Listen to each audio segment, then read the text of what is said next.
Hey, this is Philip Santillan with Clarity Church again. This is tutorial number 4 on how to utilize MainStage and Logic in worship during your gatherings. Now, for us, this is all specific to our week, and this week coming up is going to be February, don't know the date, February 12th. And here's our set list for this week. Touch the sky, worthy, worthy, Jesus, we love you.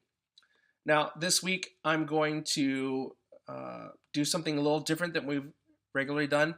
We're going to try this song, Jesus, We Love You, in a new key, which means we don't have the tracks for it. So today, to start off this tutorial, you'll get to see how we build tracks from scratch. So, without any further ado, here we go. First thing we want to do is open up Logic Pro. And then once we open up Logic Pro, we're going to, I have a template that I make of what I'm going to show you, but for this purposes, I'm going to start off this first part here. I'm going to show you how to set up the click track in your project. Now, this is a song that's in 6/8, or has that 3/4 feel, however you want to talk about it. But so this will be a little bit different, but the principles are the same. So when you open up a new track, you want software instrument, default patch, output 1+2, open library, built-in output, and we're going to go ahead and create 2 tracks. And I'm going to, let me see here. Can I pick it up from here? No. So I'll just hit create. And what we utilize is the legacy track, GarageBand, drum kit, jazz kit. And so we utilize this, I do not know what that was. Just gonna ignore it. Jazz kit. So we utilize this for our click and accent for the click track part of what we do. So first of all, what we're gonna do is we're gonna rename this. This will be click. This will be accent. And then what we're going to do is select them both. I just held down shift and then I clicked the other track.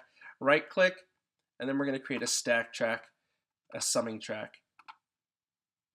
And then we'll change this to the right title. And if you forget, you can always go back to here, and inside of these you'll see that 17, 18, 19. So we go from 17 to 24. It corresponds to channels on the board, and clicking cues is what is usually the first one. So parentheses, and then we use this bracket. We'll go click underscore cues, close the bracket, and then type the song, Jesus, We Love You, and then parentheses, we'll put the key, and that is kind of our template for how we label our songs.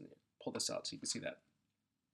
We already know that this is going to stay at 0, and this is going to be -3. And then we need to get our project ready. And if your project doesn't look like this, maybe it looks a little different.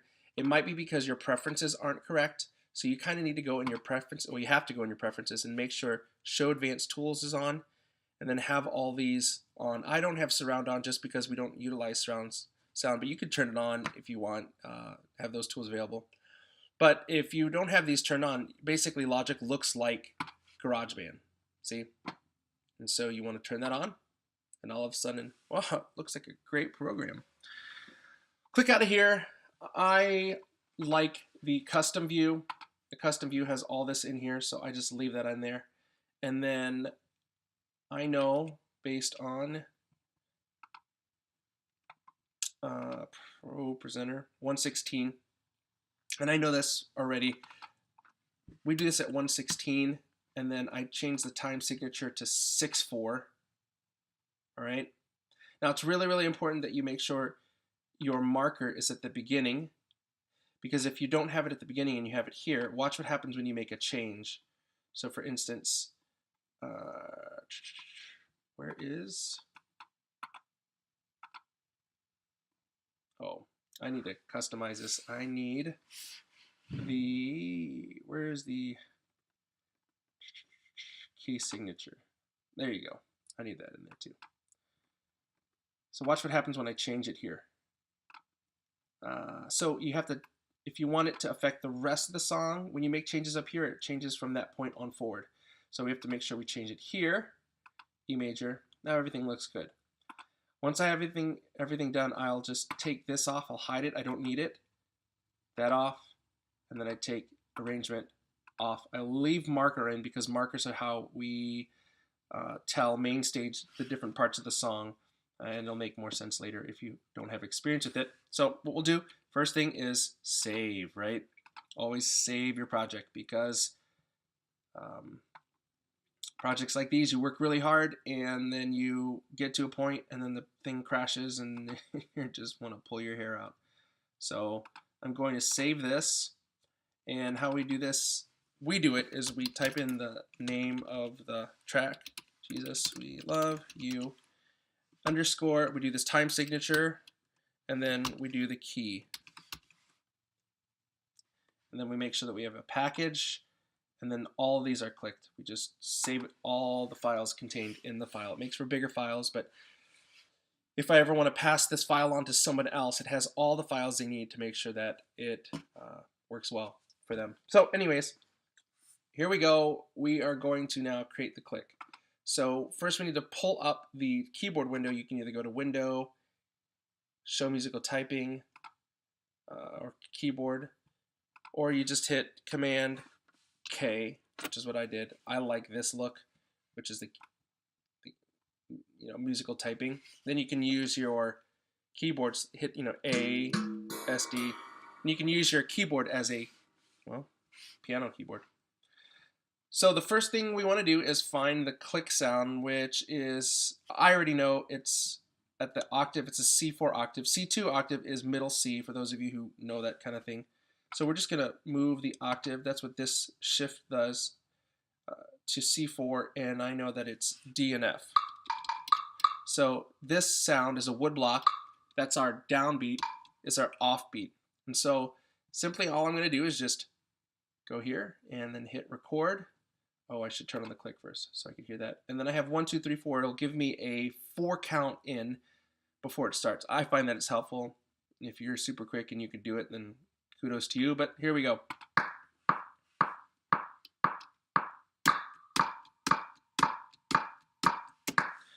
All right, I got that, and I'm going to double click on it now, and I want to quantize this. I'll basically match it to the beat. So I will select all of this. Oh, I can tell already that I did not ramp up the velocity to maximum capacity. So I can do that here. And then 127. That's just our standard so that the click sounds the same throughout. Obviously, I'm using the keyboard here, the computer keyboard. But if you're using like a MIDI trigger that has any velocity speed built into it, it's just good to know that eventually you're going to have to come in here and make sure that these are all at 127, the max capacity. If you do have a keyboard, I do recommend that you turn off your velocity, or you make sure that your velocity is all at the same speed and it's not variable. Otherwise, you're going to go in here and you have to change it all. Anyways. So that is the click. We have that going. We can listen to that. Sounds good. We'll go to the accent, and I know that is the U. So this is a shaker. Now, because we are in 6/4, I'm going to give the accent a triplet feel instead of a 1 and 2 and 3 and 4 and 1 and 6/4 has kind of that da da da da da da da da da, and it'll make more sense once I record this. So here, we'll just try this. And while I'm at it, I'll go ahead and ramp the velocity up to 127. Here we go.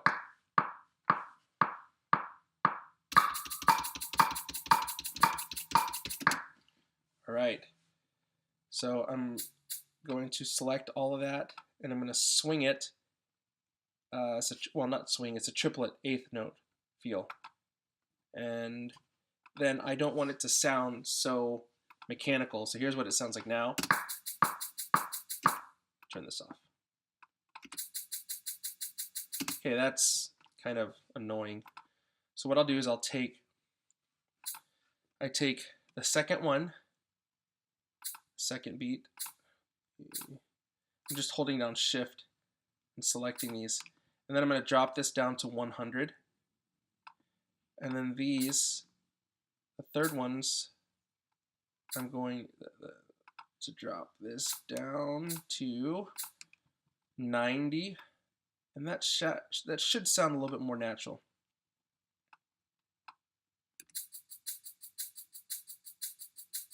Okay, great. So then we have these together. This is what it sounds like. Great, it's exactly what I want.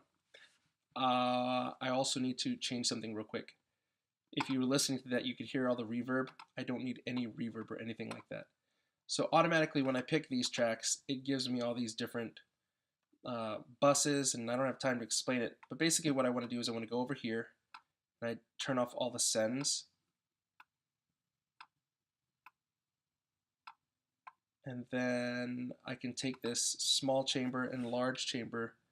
How do you know that's small chamber? Well, I just kind of do. So there you go. And I'll just hit delete. Save. So now you get a little bit more drier feel. That's what we want. Great. And then we hit save.